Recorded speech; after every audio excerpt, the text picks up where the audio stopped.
Here's some news you might have missed on the Bible Forum this week.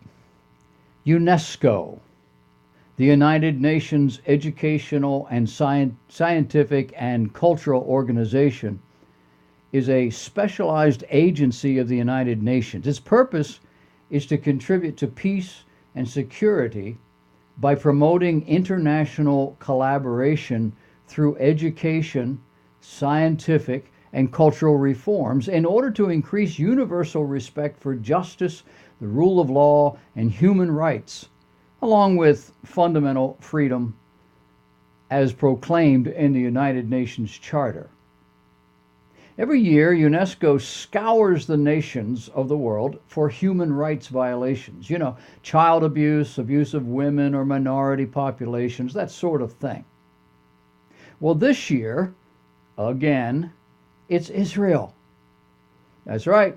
Once again, the only productive, open, democratic, and prosperous nation in the Middle East is the worst in regard to human rights.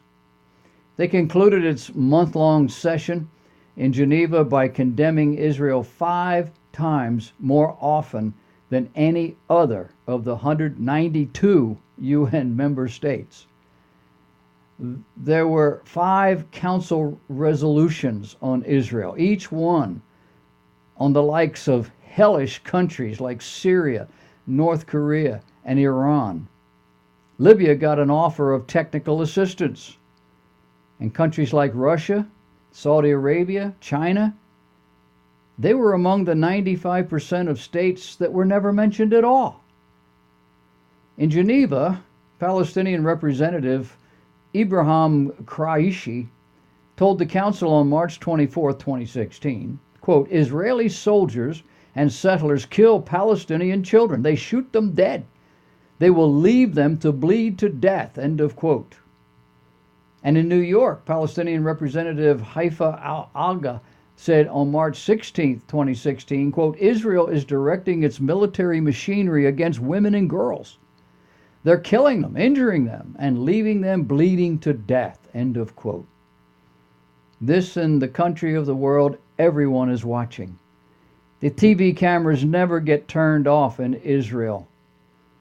If this were happening, I think we'd see it, wouldn't you? But never let facts interfere with what you want to believe. Why? How?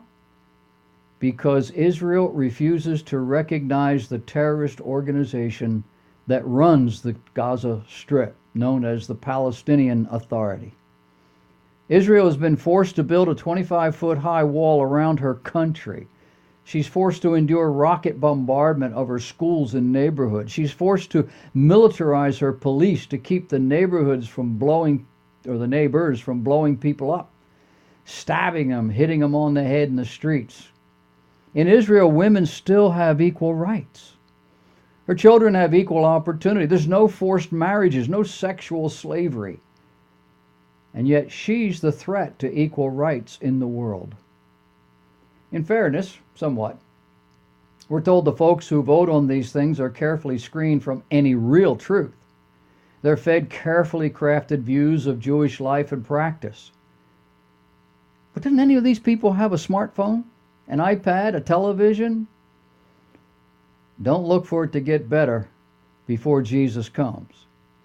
Zechariah the prophet prophesied the coming of Christ will be to rescue Jerusalem before she goes under.